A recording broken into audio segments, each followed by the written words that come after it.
Good morning, everybody. Sorry, I had a little bit of technical difficulties with my invite. So anyway, I think we'd like to begin. I think we have everyone now. Yes, we do. So to that end, I'll begin with the comments. Good morning and welcome to this online hearing of the Committee of Adjustment of the City of Ottawa under the Planning Act. This video conference is also live streaming on YouTube. With me are my fellow panel members, Jocelyn Chandler, Stephen Lewis, Terrence Otto, and Martin Vervoort. My name is Fabian Poulan, and I will be chairing this hearing today. The procedure for this hearing will be as follows. Listed on the agenda and appearing on the screen are the applications we will hear for today. For the sake of efficiency, the committee may deal with agenda items in a different order. Committee members have reviewed the planning reports and any written submissions in support or in opposition of each of the applications. Today, we'll hear oral submissions from any interested parties. Notice regarding minor variance applications, notwithstanding pre-consultation with city staff, it is the responsibility of the applicant to identify all required variances accurately on the application to one, add a new variance or increase the extent of the variance requested. It must be given in accordance with the Planning Act and may require the application to be recirculated for the next hearing date at a cost to the applicant at the prescribed fee. If an applicant amends their plans with no impact to the variances or to reduce the variances requested, recirculation may not be required. As part of the statutory public notification requirements, each applicant was required to post a sign on the property and file a statutory declaration confirming the sign posting. This declaration must be on file today before we can hear the application. Without it, I may have to adjourn the application or administer an oath if necessary. Can the coordinator confirm that we have received all statutory declarations? Mr. Chair, we have not received any stat decks today. Thank you very much. I will now administer the oath to each applicant then. The committee may ask for a brief presentation of the application, followed by members' questions and submissions from the public. Please address your comments to the chair, starting with your name and spelling it if necessary, and your municipal address for the record. The committee limits presentations to 5 minutes. Any exceptions will be at the discretion of the chair. And before we begin, we have two items of business or just one item of business to address. Does any member present need to declare an interest in any of the applications that are before us today or on the agenda of another committee panel? Yes, Ms. Chandler? I have a declaration of interest for today's item number 5. That's Sabaray on Fernbank Road. Thank you very much.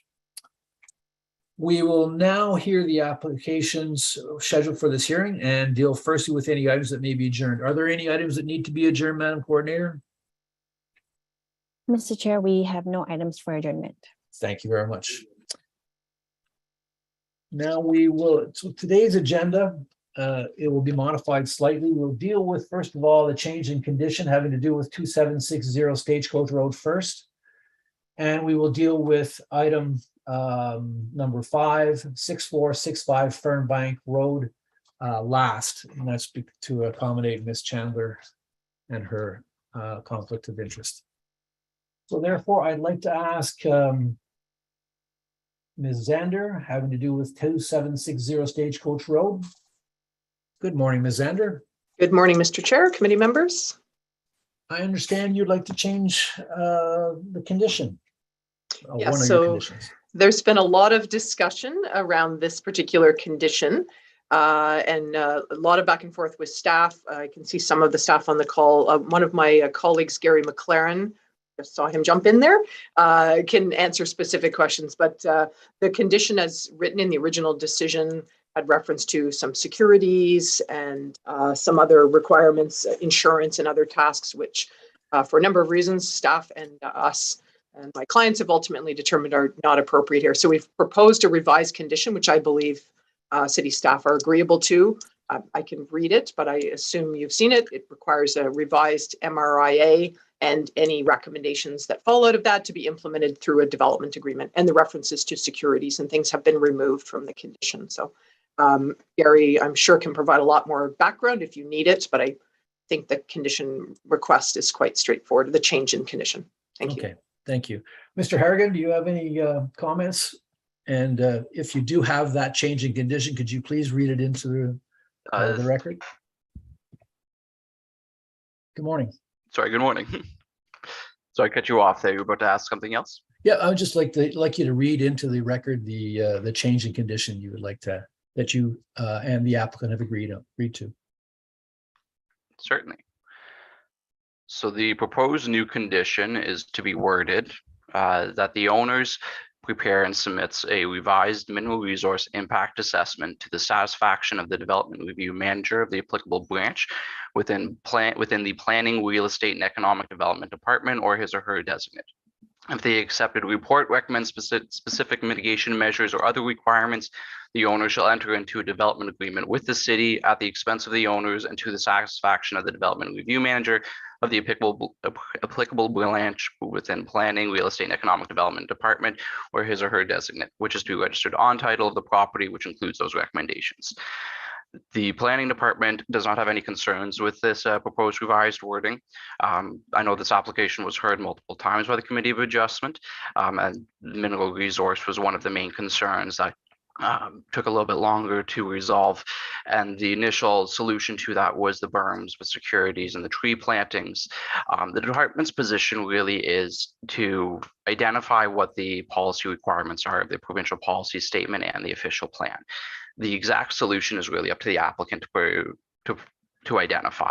So they had originally proposed berms with securities, and now they would like to revise the discussion, clarify when exactly the berms would be put into place there, and add, I believe, additional discussion related to the development envelope setback that aligns more with the environmental impact statements. So the department has no concerns. There's just the applicant is looking for a modified solution to address the mineral resource impact concerns.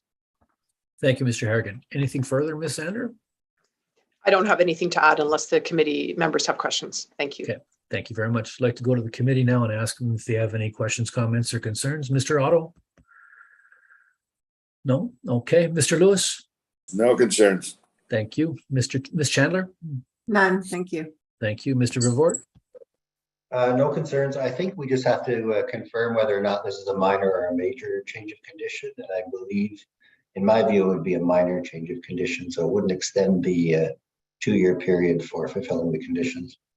Okay. I'd like to ask the panel, first of all, to vote on whether this is a minor or a major concern.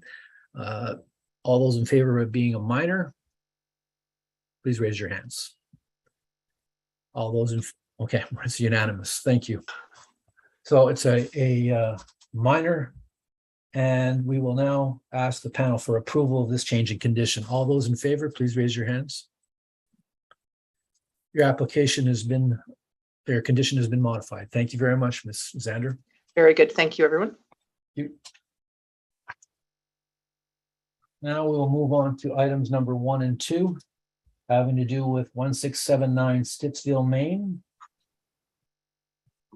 And the agent on this file is Aria Isapur.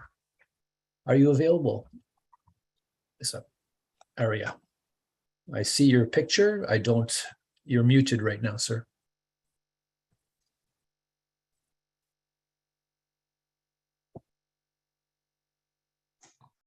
There you are. Mr. Chair. Hi, morning. Mr. Chair. Good morning. I can hear you now. Okay. I need to administer an oath concerning the sign posting on your property. So can you take that oath today? Yes, Mr. Chair. Do you solemnly swear or affirm that the notice provided by the committee was posted at the property to which the application applies for the prescribed number of days before the hearing, as instructed, and was clearly visible and legible during that time? Do you swear? Yes, I do. Thank you very much, sir. I note the panel notes that the planning department has no concerns and conservation authority has no objections. Hydro has asked that the owner is required to cover electrical supply expenses. Service meter must be installed 1 meter from the property line. And for more information, you need to contact Hydro. And you will also need a private approach permit. Are you aware of those items, sir? Yes, sir. With respect to the minor variance, there are 7 conditions. Are you familiar with those conditions, sir? Yes, Mr. Chair. Are you in agreement with those conditions? Yes, Mr. Chair. And I'd now like to ask Mr. Harrigan if you've got any additional comments, sir, or the 7 conditions enough? Thank you. Through you, Mr. Chair, I have no additional comments. However, I noticed you heard that the conditions apply to the minor variance. They should apply to the consent application. Thank you. But Okay. other than that, we have no concerns with this application. Thank you very much. Appreciate the additional comment. I'd now like to ask panel if they've got any questions, comments, or concerns. Mr. Vervoort? No, I'm fine with the consent application and the conditions and the minor variance. Thank you. Ms. Chandler? Same as Mr. Vervoort. Thank you. Mr. Lewis? No comments. Thank you. Mr. Otto? Okay, thank you very much. I'd now like to ask the panel for approval of this application, both the consent and the minor variance. Consent with all 7 conditions. All those in favor, please raise your hands. Both your applications are approved. Mr. Azapour, thank you very much. Thank you.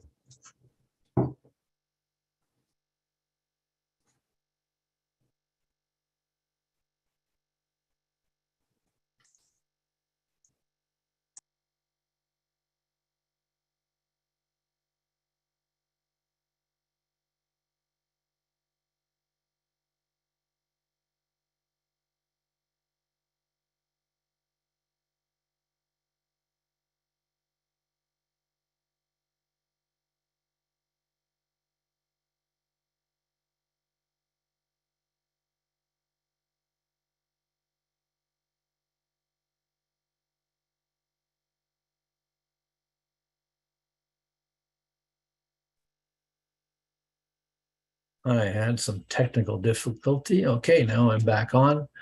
I'm looking for Kira Berkeley, agent on file for 3727 Munster Road.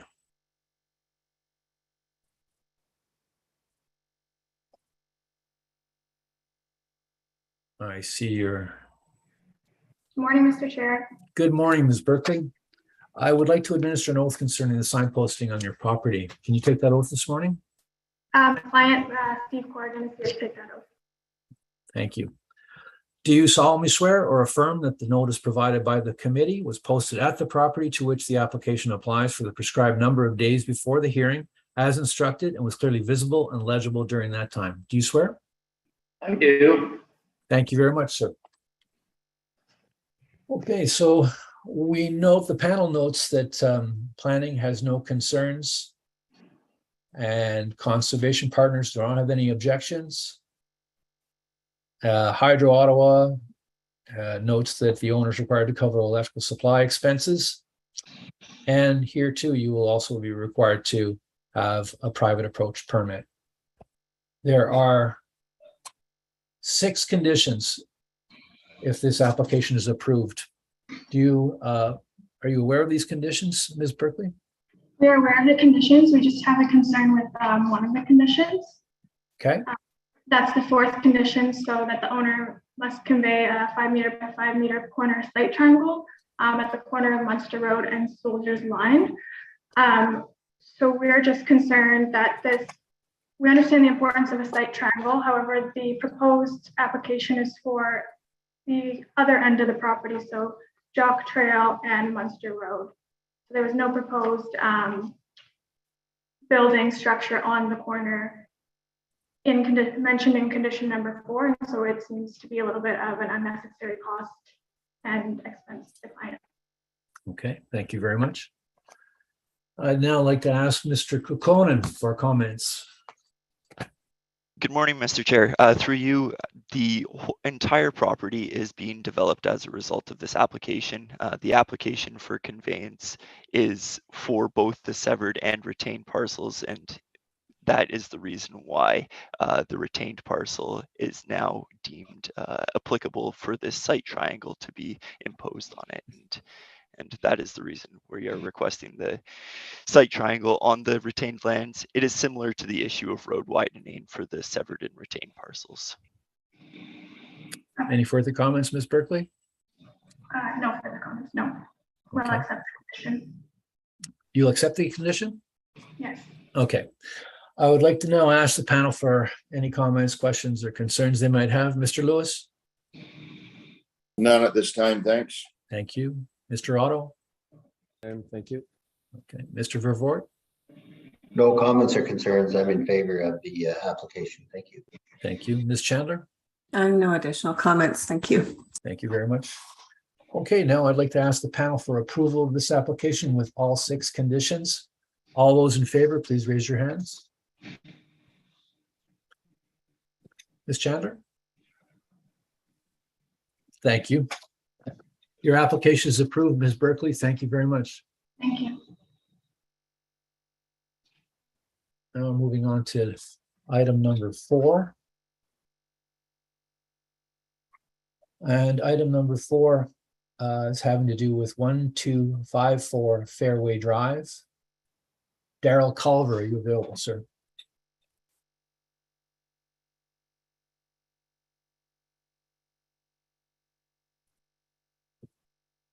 You're muted, Mr. Culver or Ms. Culver. Good morning. Good morning. I'd like to administer an oath concerning the sign posting on your property. Can I do that this morning? We can't hear you.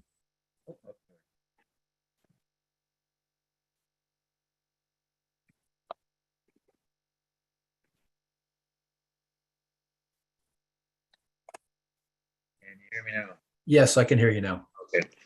Thank you. We weren't speaking loud enough. Okay. Do you solemnly swear or affirm that the notice provided by the committee was posted at the property to which the application applies for the prescribed number of days before the hearing, as instructed, and was clearly visible and legible during that time? Do you swear? Still very difficult to hear you. Okay. Just a little bit of housekeeping we need to do. The public notice should read 1254 Fairway Drive, and the zoning description should be RR10. Okay. I note that the planning department has some minor concerns, which we'll ask them to describe for us in a minute. Conservation Authority has no objections, and you will be required to have a private approach permit should this application be successful today. Now I'd like to ask Jack Graham from planning to make his comments. Good morning, sir. Morning, Mr. Chair. Yes, as you said, the department has minor concerns with the application. The only thing is section 4.72, policy 9 of the official plan states that lots that rely on private servicing need to leave 800 square meters of undeveloped land in the event of septic failure to replace a septic system. So while this is a policy of the plan, we note that the well in the rear yard is located close to the addition.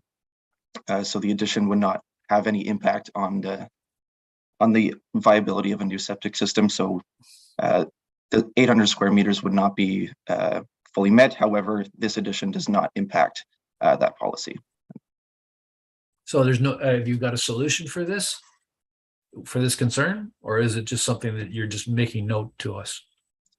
It's something that we're making note of, as it doesn't fully comply with the plan. However, the addition does not impact the viability of this policy. Okay. So in other words, you would support it? Yes. Okay, perfect. Okay, I'd like to ask the panel now for their questions, comments, or concerns. Ms. Chandler? No, I have no concerns. Thank you. Mr. Lewis? No, I support the application. The septic problem seems very minor, can be solved if needed. Thank you. Thank you. Mr. Otto? Same as Mr. Lewis. Great. Thank you. Mr. Vervoort?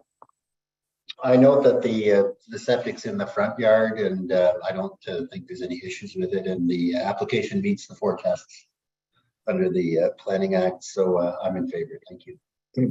Thank you very much. I'd now like to ask the panel for approval of this application. All those in favor, please raise your hands. Your application is approved, Mr. and Mrs. Culver. Thank you very much. And we'll jump on to number 6. This has to do with 5758 First Line Road. Ms. Zander, are you available?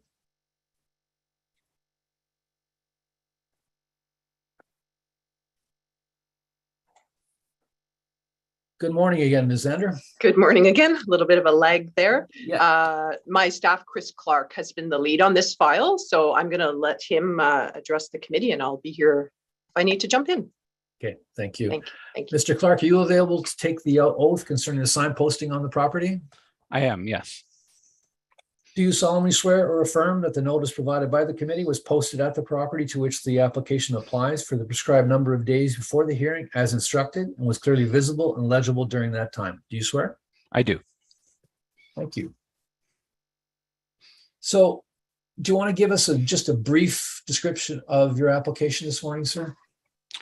Sure. So through you, Mr. Chair, the application before you is a severance as a lot addition from the property at 5758 First Line Road to the property at 1476 Century Road East.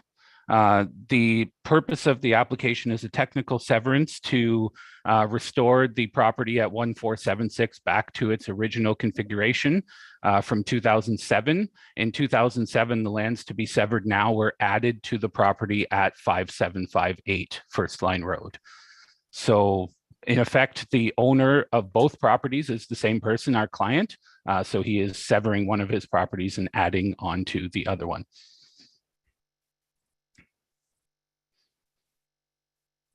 Does that conclude your presentation, sir? Well, there were some comments provided by staff. I don't know if you want me to go through some of those issues now or have staff present those comments first. I'll have staff present those comments first, and then we'll come back to you, sir. Thank you. You're welcome. I'd like to ask Planning Department, Mr. Kukonen, are you available, sir? Yes, Mr. Chair, I'm available, and I will present our comments. Thank you. So through you, Mr. Chair, thank you for allowing me to present our comments. As Mr. Clark had mentioned, this is a lot line addition of approximately a 300 square meter parcel to be conveyed, or sorry, 372 square meter parcel to be conveyed to the lands to the, I believe, northwest Century Road. Now, the main issue, or there are a few issues that we have highlighted. The first being that this is designated as agricultural lands in the official plan. And agricultural lands under the official plan and the provincial policy statement are required to have an appropriate legal or technical reason to be adjusted through a lot line adjustment. And as of this time, we have not received, in our opinion, an appropriate legal or technical reason under the PPS for this to be supported. Additionally, under the official plan, there is the septic policy, which requires an 800 square meter area for a septic system to be located in the event of a failure. With the reduction to the existing parcel, it will only have 1,400 square meters or so, give or take, in total area. And it will really handcuff the retained parcel to be able to meet this policy. The area that's being conveyed, although there is an existing easement, this easement only covers roughly 1/3 of the conveyed parcel, and there is still room to maybe locate the well if it needs to be relocated, or some sort of configuration or flexibility in the event of septic failure. In addition to that, there's also the issue of nitrate dilution. This is an important aspect of the septic system. Nitrate needs to dilute as it's being processed, and it requires area to do so. So reducing this already small lot into a smaller lot may impact septic dilution as a result. And lastly, I just want to note there was an error in my report that I had submitted to the committee. I would like to revise that by saying that the exception zone on this property was created as a result of a lot line adjustment in 2007. And this exception zone allows for a minimum lot area of 1,500 square meters. Now, this application is seeking to reduce the retained lands beyond the 1,500 square meters, and it would no longer be zoning compliant. Now, this has concerns for future development of this property as it's zoned RC2, and there are a list of other additional uses, or sorry, main uses that could be used on this property in the future.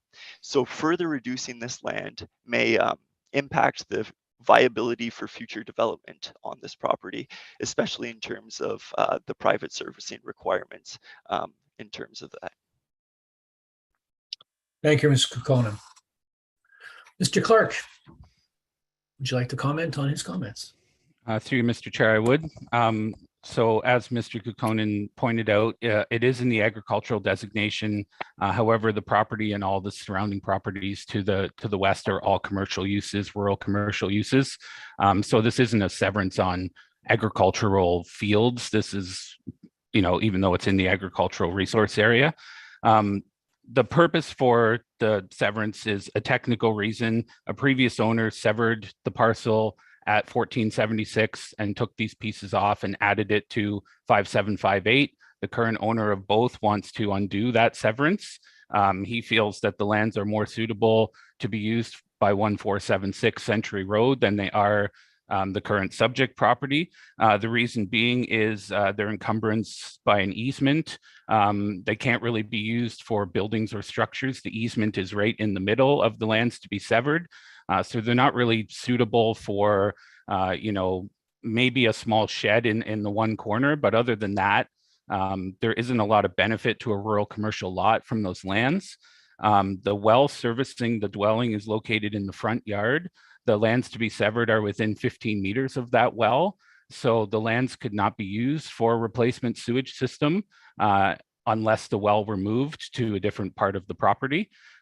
So the argument that it would remove some of the 800 square meters available for septics pursuant to section 4.7.2 of the official plan, we feel that doesn't apply because a septic system would not meet Ontario Building Code setbacks to the existing well on the property if it were placed in the severed lands.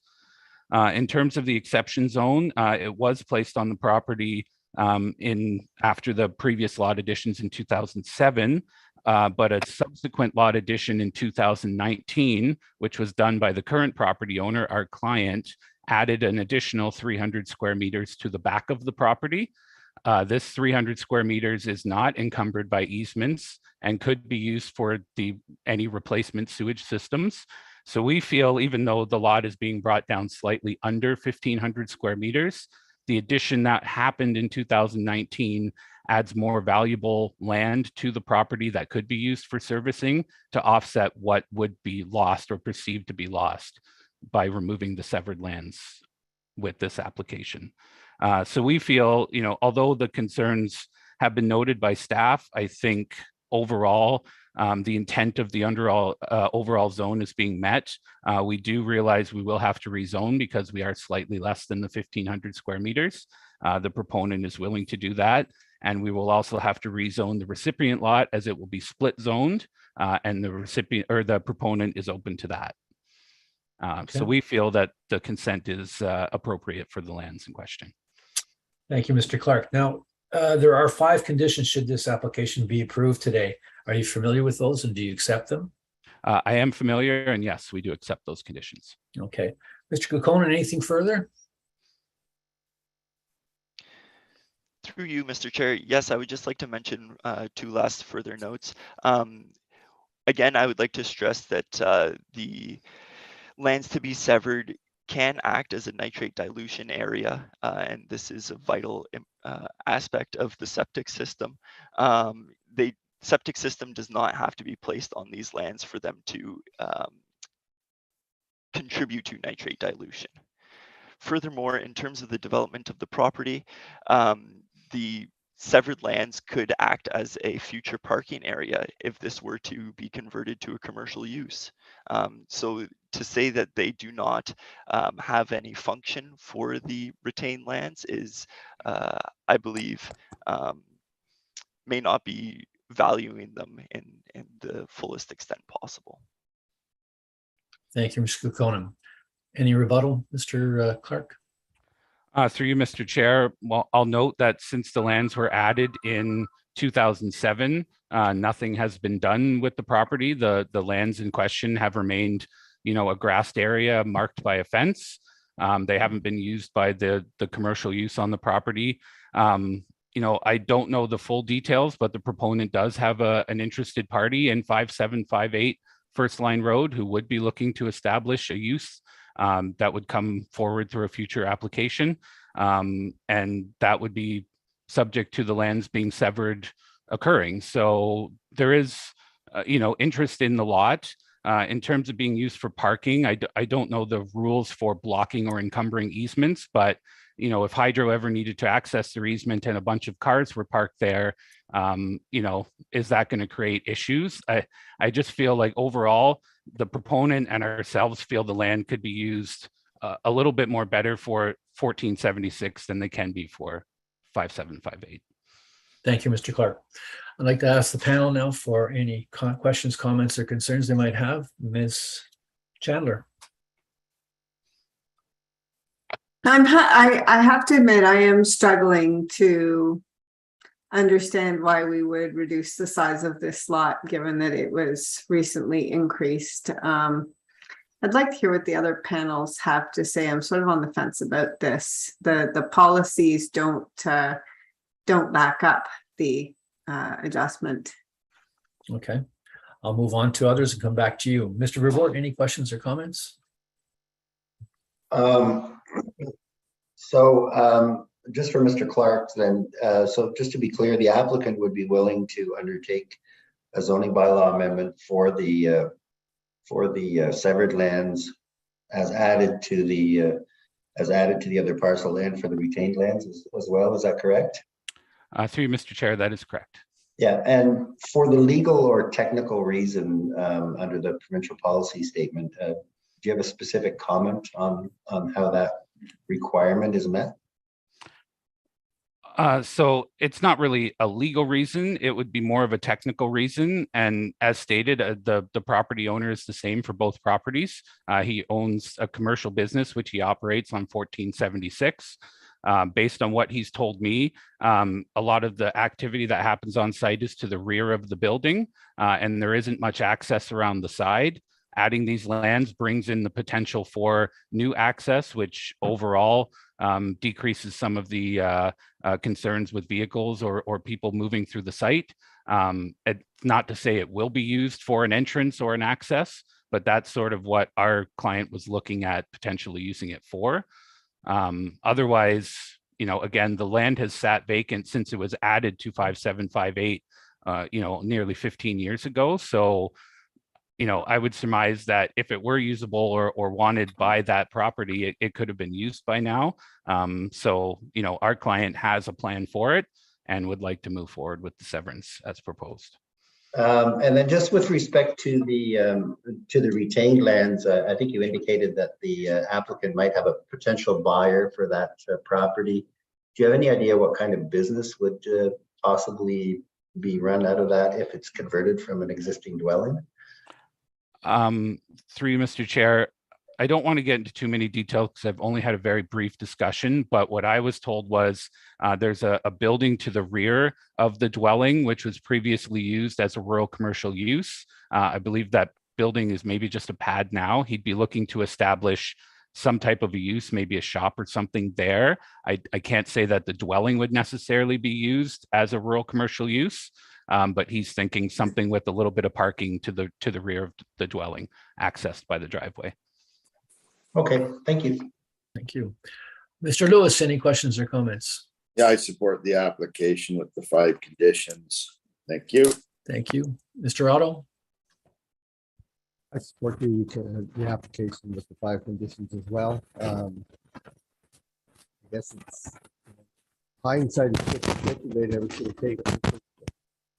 I You broke up there at the end there, Mr. Otto. You support the application. Thank you.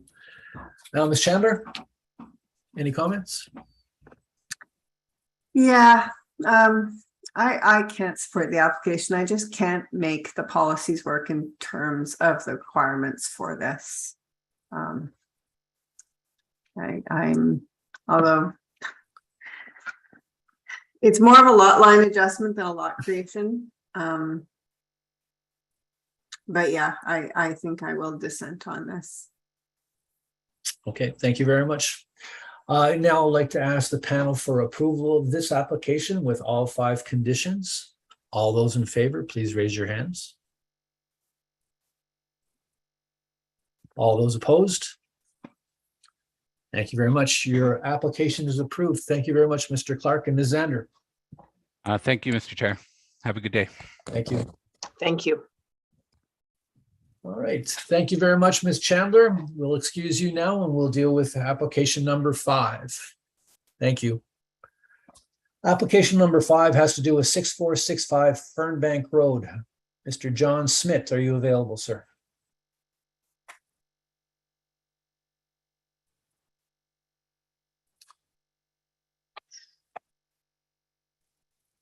I can see you. I can't hear you yet. Good morning, Mr. Smith. Can you hear me now? I can hear you. Hello. Thank you. Good morning. Thank you. I need to administer an oath concerning the sign posting on your property, sir. Can you take that oath now? Actually, I would ask that my client, Joni Sabaron, who is also on the line, take that oath. She was the one who picked up and I understand posted the sign as per the committee's requirements. Okay. Ms. Sabaron, are you available? Yes, I'm available, and yes, I can take the oath. Great. Do you solemnly swear or affirm that the notice provided by the committee was posted at the property to which the application applies for the prescribed number of days before the hearing as instructed and was clearly visible and legible during that time? Do you swear? Yes, I swear. Thank you very much. Now, Mr. Smith, can you just give us a brief description of the application today? Yes, thank you, Mr. Chairman. So I do have Ms. Sabaron with me, primarily if there's questions coming up that she's in a better position to answer. I also know there's extensive comments that were provided by planning, so I will wait until after planning provides their overview of the comments. But very briefly, what this application is all about, it's applying, as you know, to 6465 Fernbank Road. Next slide, please. And I'm sure the committee is aware of the location. It's on the north side of Fernbank, just west of the Stittsville boundary, which is within the urban area. This property is actually within the rural area. On the property, as you can see on the plot plan on this image, there's an existing single-family residence and a garage, which is on the right side of the property, and centrally located on the property is an accessory building that had a permit issued for construction as a farm storage building. The property was part of a larger parcel, which was farmed by the owners, and one of the family members fell ill, and at that time, that larger parcel was sold off to a development interest. It's still being farmed, but it's not being farmed by the owners anymore, so they retain ownership of the lands on which the accessory building that was for a period used for farm storage is located, and are now seeking approval from the Committee of Adjustment to allow that accessory building to be used in total for a home-based business, which is a personalized training and fitness facility. The zoning bylaw does allow for home-based businesses to be located within accessory buildings in the rural area, but has a limitation of 150 square meters. And in this instance, the existing gross floor area for that building is 344 square meters. Next slide, please. So this is just some photographs showing the property, both the existing detached dwelling on the eastern end of the site, and then also the existing accessory building that this application relates to. And the two images below are basically views down Fernbank, which give an indication of the extensive landscaping that we have along the property frontage. And the blue arrow points out where the driveway access is to the accessory building off Fernbank. Next slide, please. As indicated, the property is in the rural area. Staff has determined that the relevant official plan that needs to be considered is a new official plan approved by council in 2021 that's now before the minister for final approval. Under the new official plan, the property is located within a rural countryside designation, and I'll speak a little bit more to that in a minute. Next slide, please.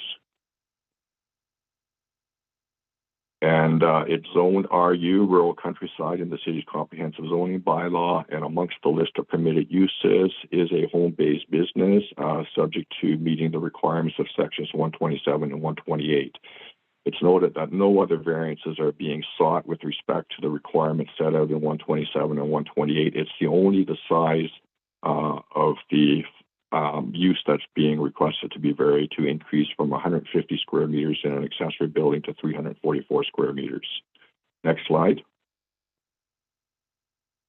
So I'm going to skip over this slide, and we'll come back to it after planning has provided their comments. So we can go to the next slide. I'd like to sort of summarize sort of the application, how it responds to the four tests. So as indicated, under the new official plan, it's within a rural countryside designation.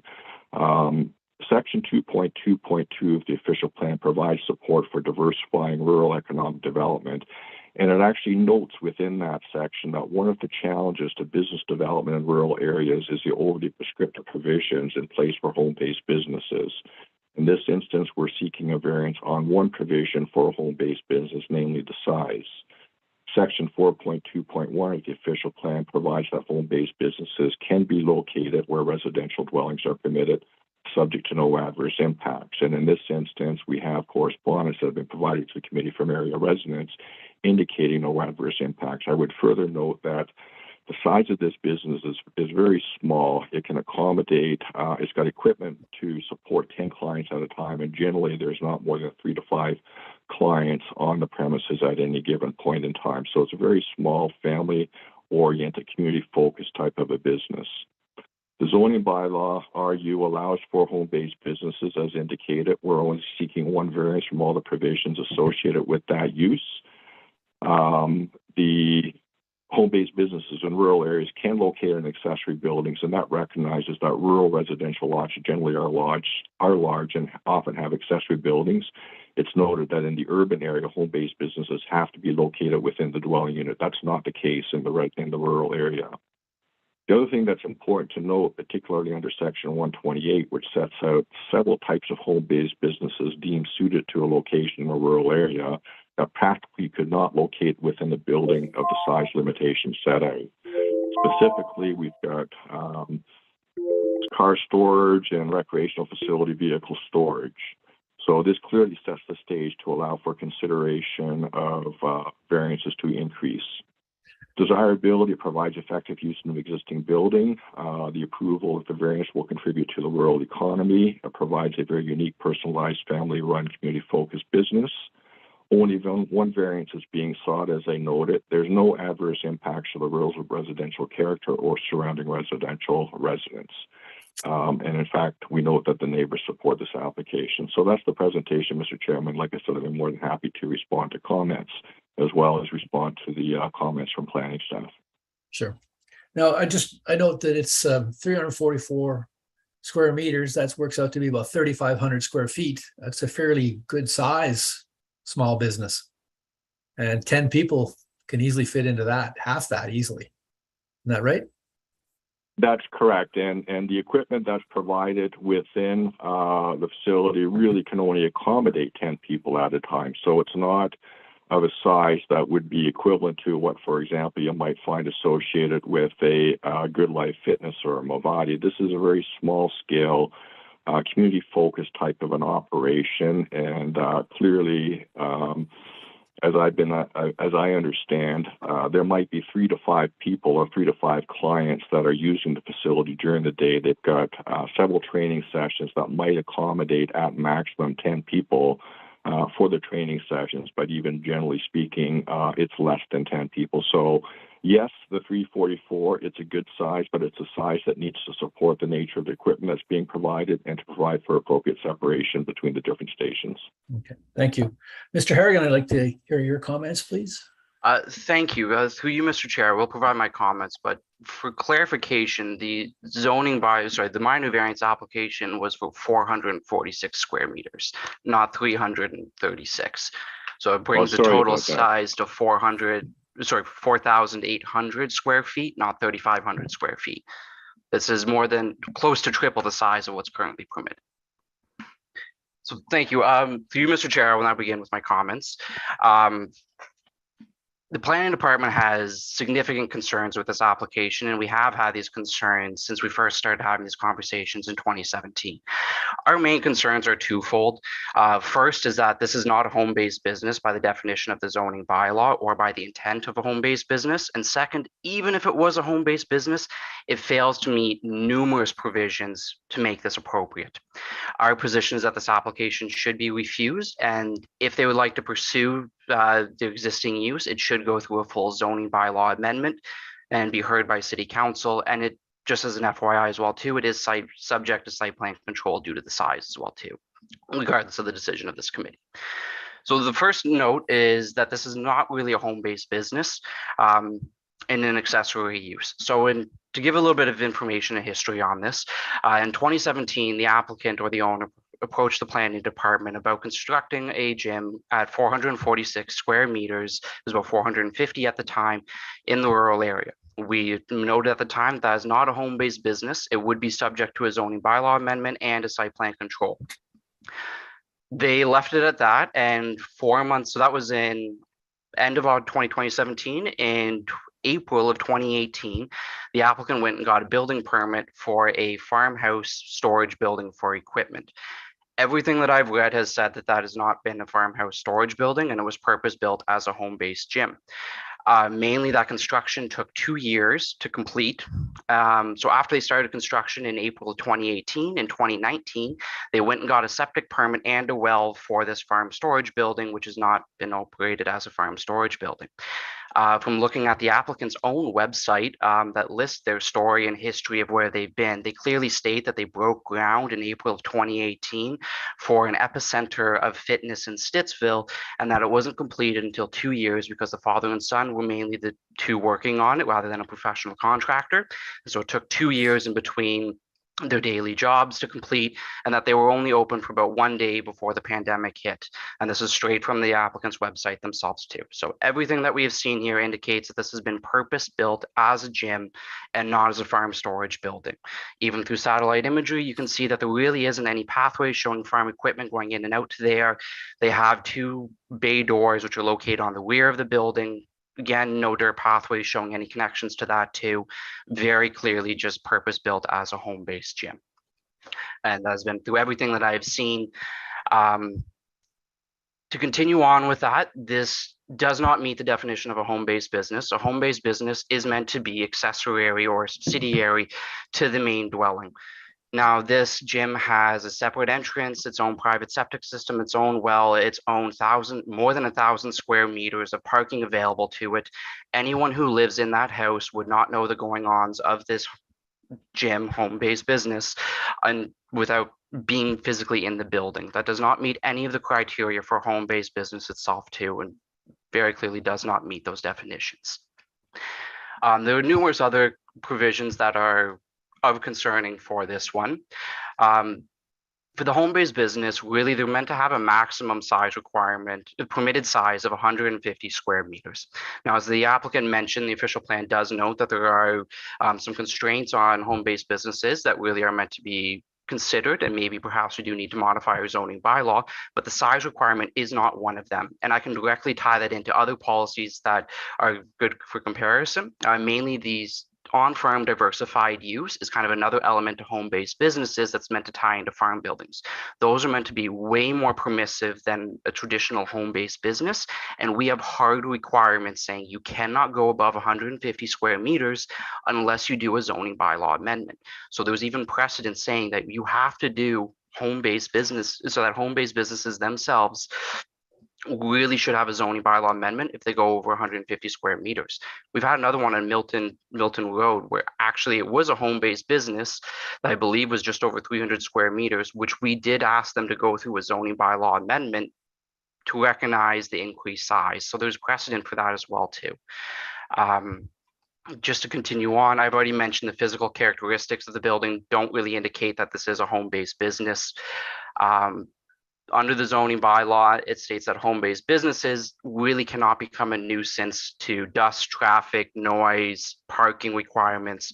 There's over 1,000 square meters of parking. If this was a traditional home gym, as which the planning department views it as, the required parking spots would be anywhere between 35 to 40 parking spots. It's astronomical. That's not a home-based business. That's a significant number of parking that is required. In addition to that, the zoning bylaw does require that home-based businesses can only have a maximum of 3 non-resident on-site employees. Their website shows 7 employees from coaches. That very clearly doesn't meet the provisions of a home-based business itself too, taken away from their website. It doesn't classify. The owner of the home-based business has to also reside in the same dwelling that's on the property. Now, the applicant has indicated that the parents have joint ownership and they have lived there for 30 years on this property. We don't know that the owner operator of this gym lives in that property itself right now too. There's been no confirmation whatsoever that they do live there. Really just doesn't indicate that as well too.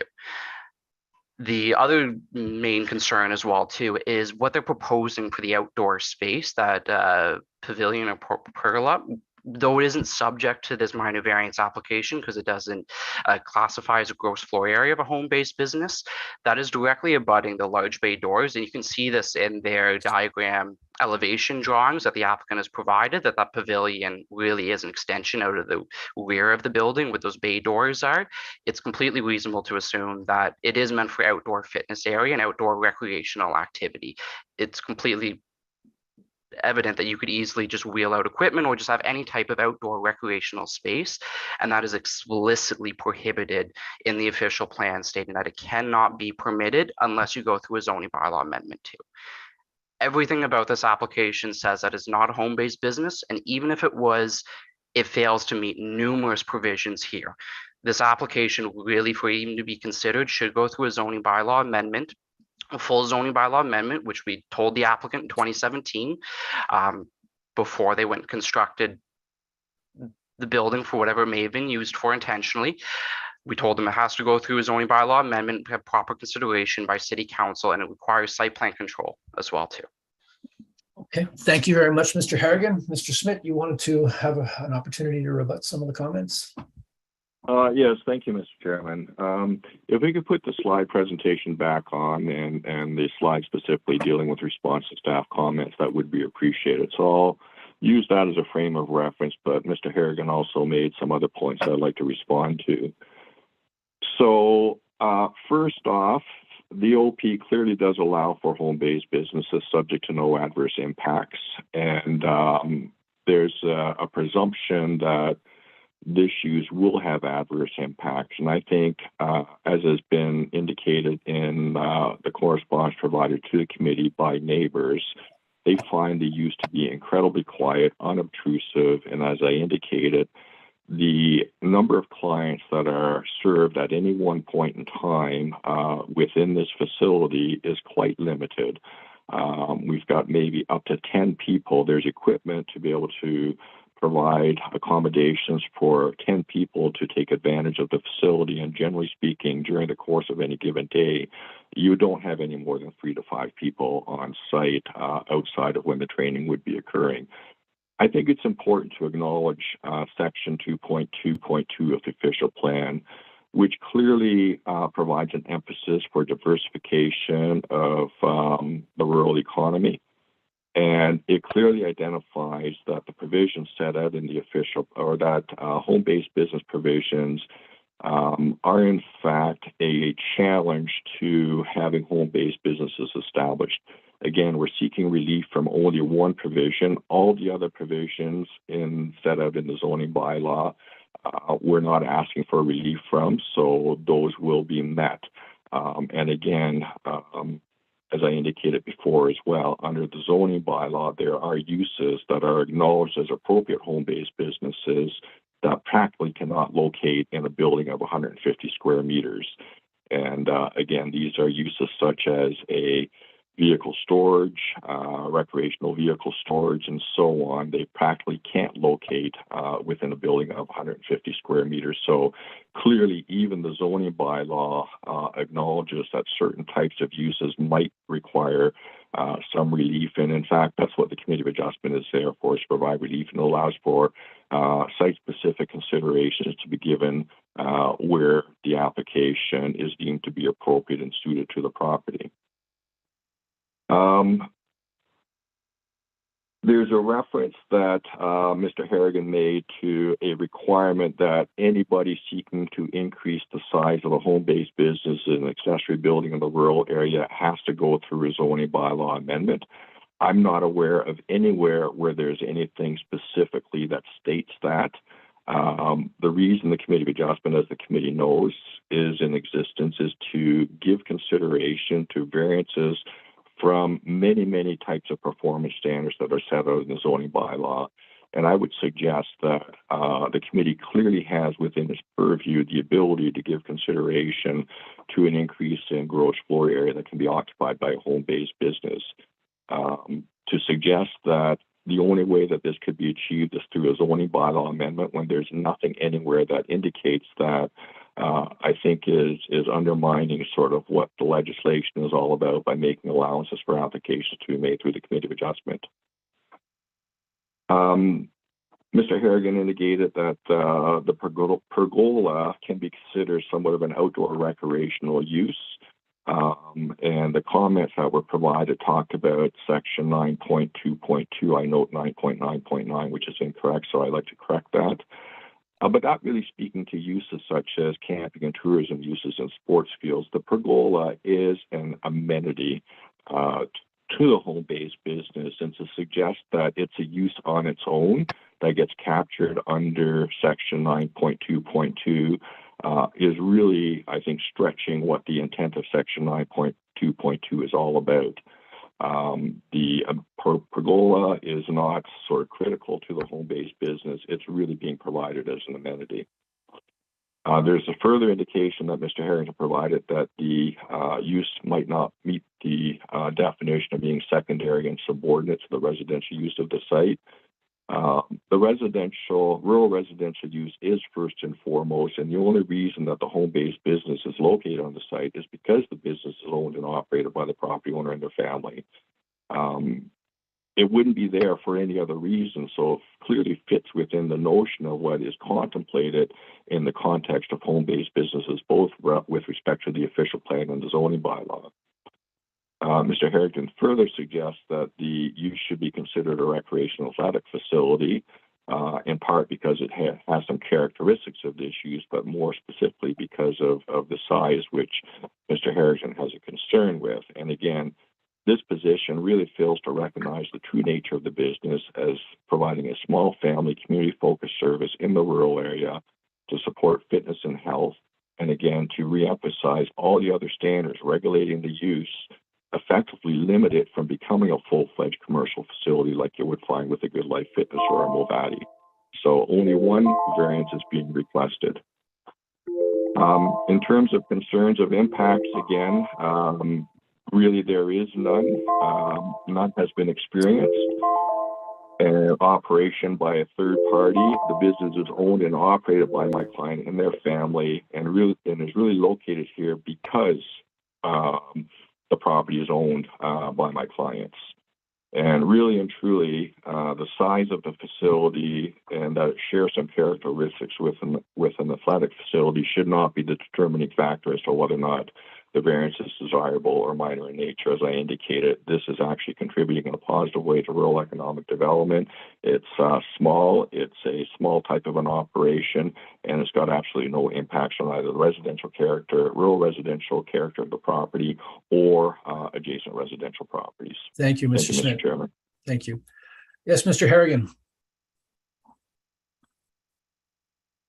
You're muted, sir. You're muted. Yeah, Thank there you are. My apologies, sir. Through you, Mr. Chair, I do have some additional comments just in response to the applicant's response comments.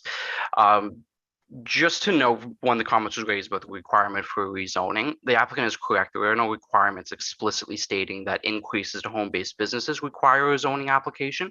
My comment was that on-farm diversified use, which is meant to be exceptionally more permissive than a home-based business, they require, as a hard line, if you go above 150 square meters, they require a zoning bylaw amendment. So that was the comparison that I made, that there is precedent to state that it should go through a zoning bylaw amendment, and this is in line with previous directions. And we do also have other properties that have gone through a rezoning to permit increase to size to home-based businesses. Comments about the 10 people being the maximum size, there's absolutely nothing to justify that whatsoever. This is a 4,800 square foot building. To say that there was only enough equipment for 10 people doesn't provide it whatsoever. Everything I've read in their website doesn't say it's limited to 10 people.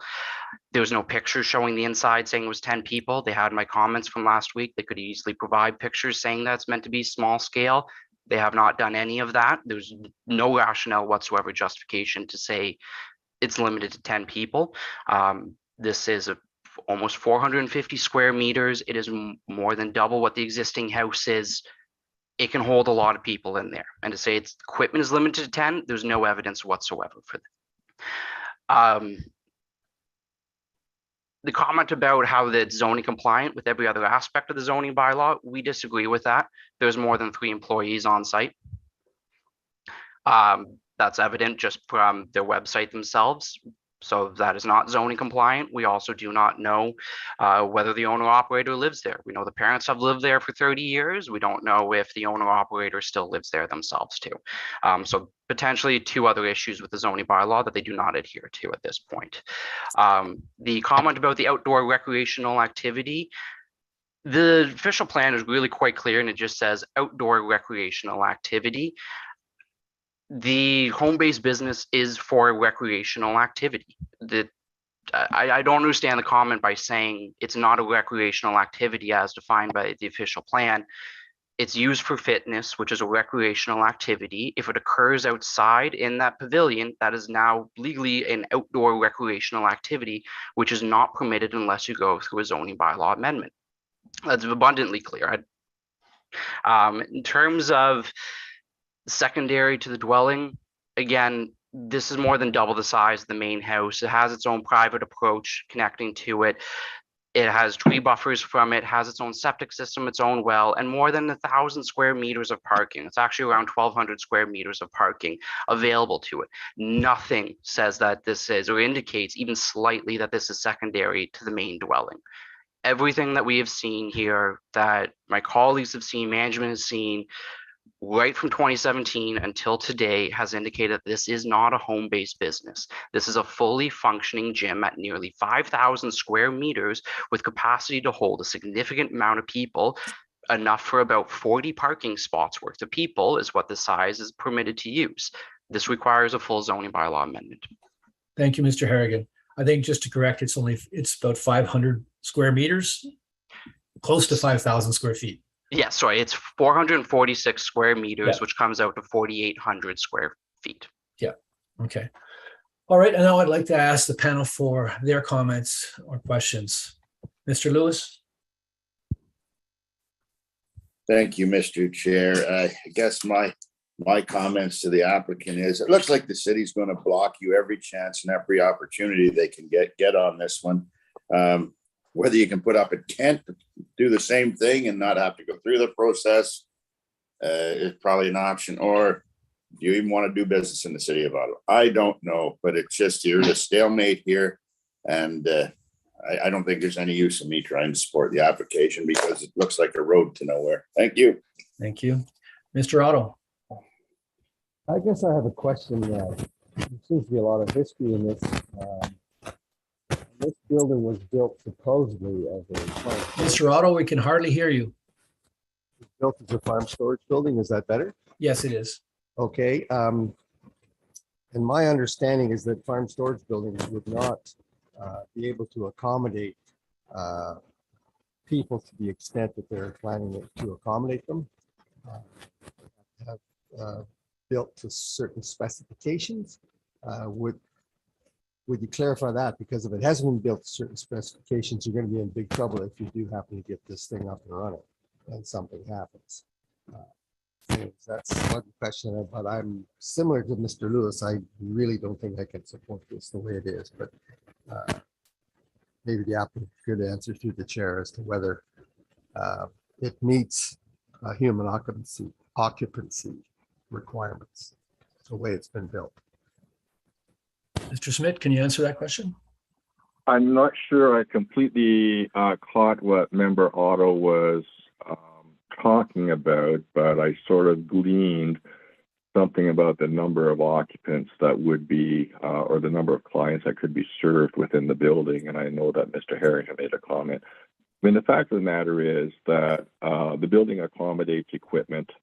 The equipment that's provided for in the building is really allows for 10 clients to be within the building at any given point in time. And there really is no room with the space requirements and to try to keep the facility at the scale that it is for that to be increased. It very much is a small-based type of an operation, not a full-fledged commercial operation, which I sense is really where the concern is. Mr. Smith, I think Mr. Otto's question was, can you live in the building? Can you live in the building? I don't know if you can live in the building or not. I'm sure you could retrofit it to live in the building if you absolutely needed to. But I mean, it was a building permit was issued for a farm storage building, and that's what the plans were that were ultimately approved. Okay, thank you. Mr. Harrigan? Thank you. Through you, Mr. Chair, I was just going to address Mr. Otto's comment. The building permit was issued for a farm storage building, although immediately occupancy began as a home-based business. There are fire regulations and building code standards that would have to be updated no matter what for the home-based business. This is not to building code as it stands right now, and it would have to go through proper inspections for that. This would also be addressed through the site plan control application, which is required for this property as well, too. Thank you, Mr. Harrigan. Anything further, Mr. Otto? So I think that answers my question, because years ago we did build an indoor horse arena, and it had to be built for certain specifications because there was only more than just the owners in it. And so that's why I asked that question. Okay, thank you. Mr. Revort, any questions or comments? Just a few comments. It seems to me that given the submissions of the planning department, and they really haven't been fully addressed by the applicant, this looks like a bit of an attempt at an end run around the home-based business bylaw and OP requirements. And I have concerns that it's not, it seems to be what we're looking at here is sort of a standalone business as opposed to a home-based business that's attached to a dwelling in the rural area. I have some sympathy for the applicants because it sounds like they've devoted a lot of time and energy into this, but to me, I think the appropriate manner to address all of these issues, which there seem to be several outstanding, would be to apply for a rezoning to regularize everything that's going on the property. So unfortunately, I can't support the application as presently submitted because I don't think it meets the 4 tests. Thank you, Mr. Revort. My comments are somewhat similar to Mr. Revort's. At a 4,600 square foot space, you require about 45 parking spaces if you were a commercial business in the city of Nepean. And that's not a home-based business in my mind. It goes into pretty much a commercial standalone building. That's what it looks like to me in a commercial business. And for that reason, I can't support this application. So at the present, I'd like to ask the panel for, I guess, refusal of this application. All those in Mr. favor? Chairman, I believe there's a couple of other people that are registered to speak on this. I don't have that. Who else would like to speak? Don't have any hands raised. Sarah Kennedy, I see your name up there. Excuse me. Hello. Good morning. Can you guys hear me? Is this Tony Ferranda? It is. Good morning. Good morning. Morning. How do you have a relationship with this? I'm the neighbor directly across the road. Okay. So good. Go ahead. Anyways, I'd like to say good morning to the chair and members of the committee. My name's Tony Ferranda, and I live directly across the road at 6468 Fernbank. I also own the neighboring property, 6512 Fernbank, which is also across from the subject property and runs basically all the way to Blackside Road. If you look at that site map that John had provided, you can see my two properties and where I'm located. Yep. Me and my wife, we own about 12 acres with 1,000 feet of frontage on Fernbank. So we're really the only neighbors directly across from the property. We've lived there for several years, and as it's been running, as they've been running their family business, I've not been affected by traffic, by noise, and they have plenty of parking, so parking isn't an issue. And I've never seen more than, to be honest, I've never seen more than a few cars there. I've never heard them. Like they are extremely low impact. It's not like a big gym. It's just a very specialized, small scale training, right? So because of that, I really don't have any concerns with it. And I also think it is kind of good to have something in the area where people could work out and get fit. I think that is a benefit to the community. So thank you for my opportunity to speak today and give my thoughts. And okay, we'll go from there. I don't know if you have any questions. No, not right now. Thank you very much. Ms. Kennedy? Okay.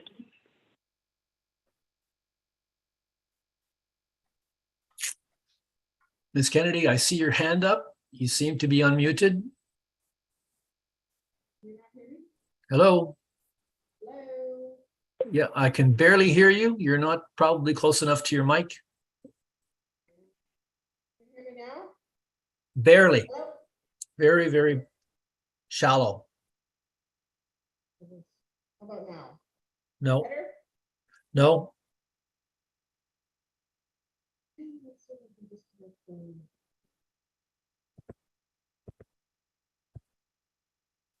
Madam Coordinator, can you put on the screen the telephone number they can call in for us? How about now? Can you hear me now? Barely still. Wow.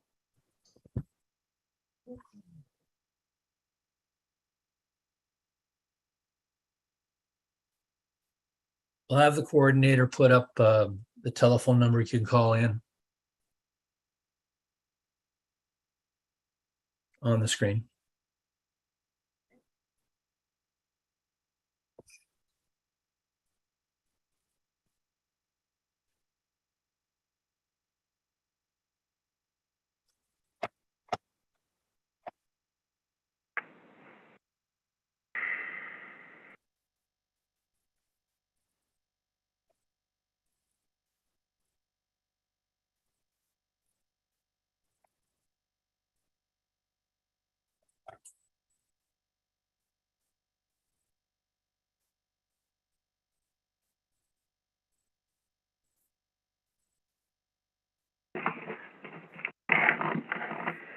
Hello, Ms. Kennedy? Hi. Ms. Kennedy?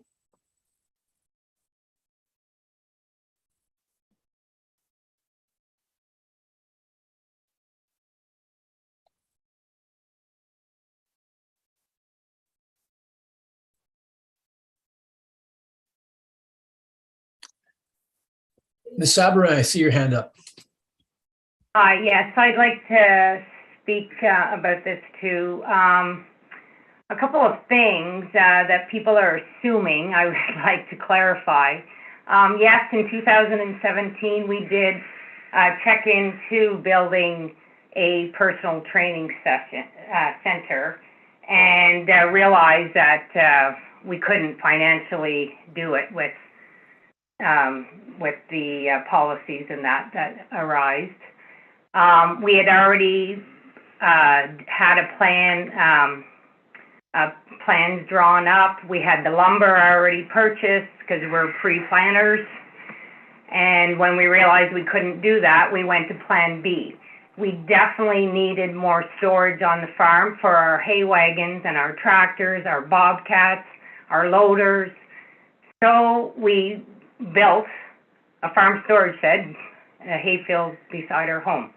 The parking lot is huge because we still pull hay off the fields. We have 200 acres that we still farm, and we use that parking lot to come in and out with the tractor. So why you can't see our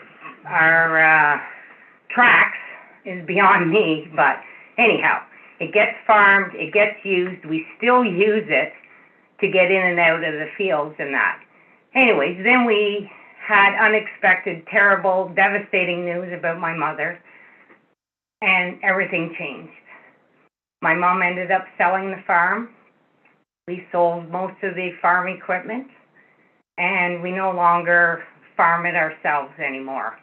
So here we are with a big empty building, which we thought then would be perfect to try to do our personal training.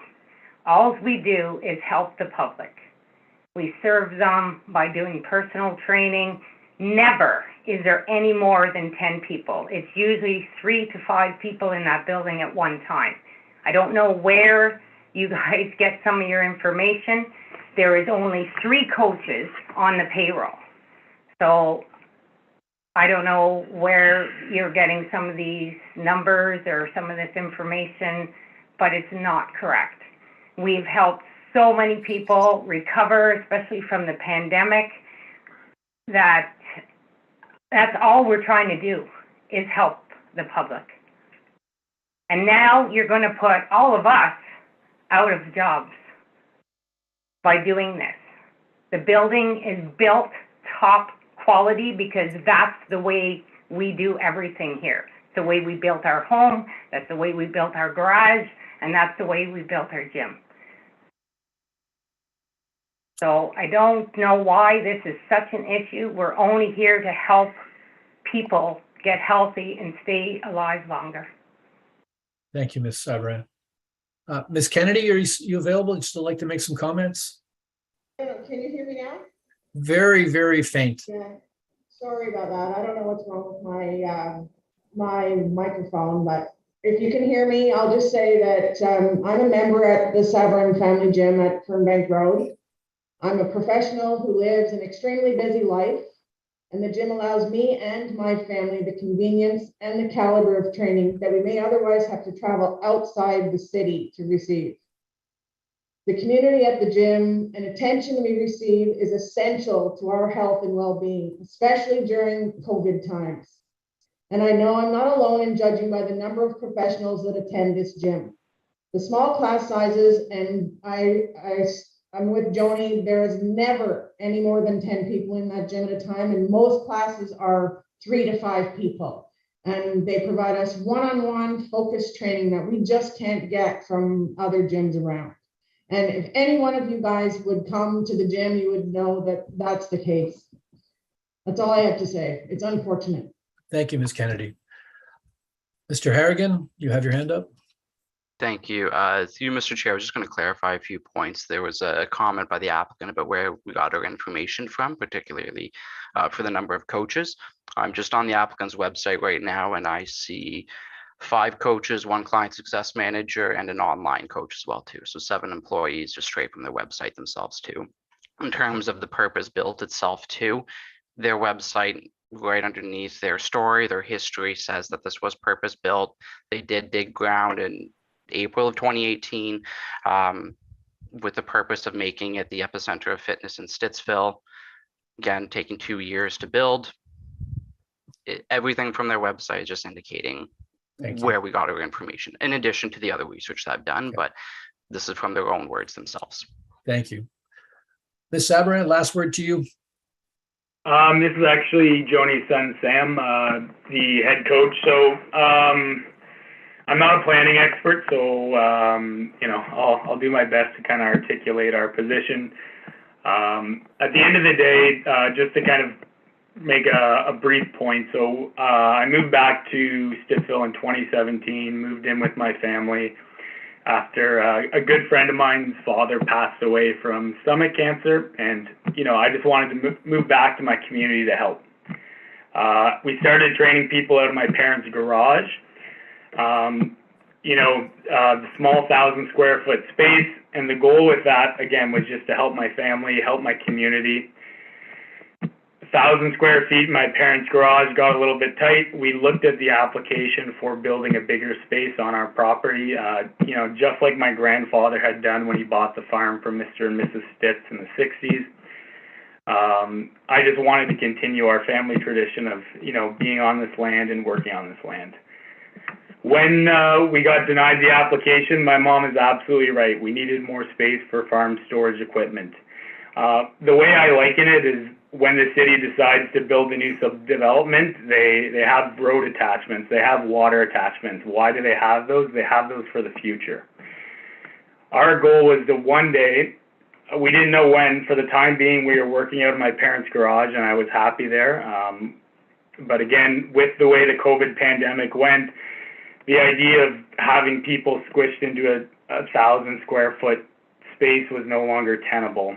We needed more space between people because, 6 feet distance is kind of the new norm now. Ultimately, when my grandmother was diagnosed with cancer and she fell ill, we had to get rid of the farm. And it's sad, but ultimately that space needed to change.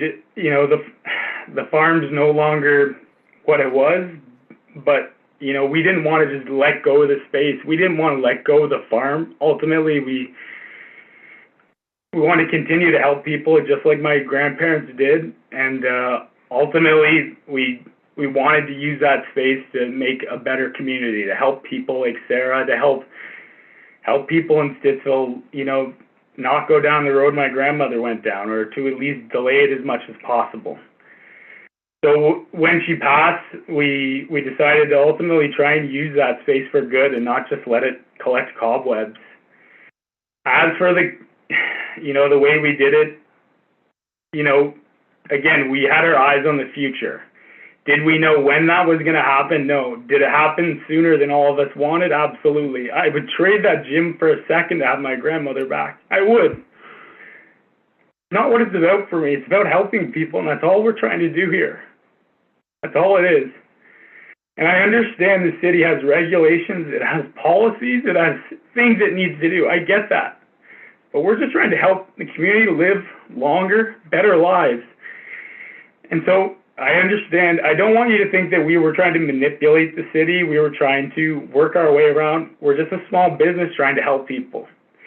And, the pandemic has really taught me how important health is, how important it is to, take care of your physical health. And that's all we're trying to do for the city. And I'm sorry if it came across as manipulative, but that wasn't what we're trying to do. And our business is small. Sarah can attest it. I'm in there 10, 12 hours a day just trying to help people. Our coaches, half of them are contractors with full-time jobs who come in for 2 hours a week just to help out a little bit. My mom's right, our payroll is small. That's just not our payroll. Those are people who volunteer, who help out, who are just trying to make Stittsville a better place. So I understand there's regulations, but what we're trying to do is just help people. And if that's, the crime we commit, then so be it. But, this outdoor space, again, our thought was, people are scared of going outside into public. It's terrible. But if we can give them a space outdoors where they can work out together and feel safe and actually get out of their home for the first time in 2 years, that's all we're trying to do with this, is help people. We're trying to give them an opportunity after 2 years of hardship, of the number of people that come to me with thoughts of suicide, of dealing with issues. Our goal is just to help them. And that's all we were trying to do here, is help them. And I know I'm rambling. I apologize. And I apologize for getting emotional. It's just, I love what I do. And we're just trying to help Stittsville, Richmond, Munster, Dwyer Hill. We're just trying to help make the community a better place. That's all we're trying to do here. Thanks, Mr. Sabourin. I appreciate your passion. It's great to see. I don't think that anybody is trying to stop you from doing good. they're just probably just didn't go about the right way this time. And there may be a need to revisit how you go about getting this 4,500 square foot building zone to do what you want to do and continue to help people. So now I'd like to ask the panel if they would like to approve this application. All those in favor, please raise your hands. All those in favor of refusing this application, please raise your hands. I'm sorry to say, but your application has been refused. Thank you very much, everyone, for your help today. That concludes our business. Bye for now. See you in 2 weeks.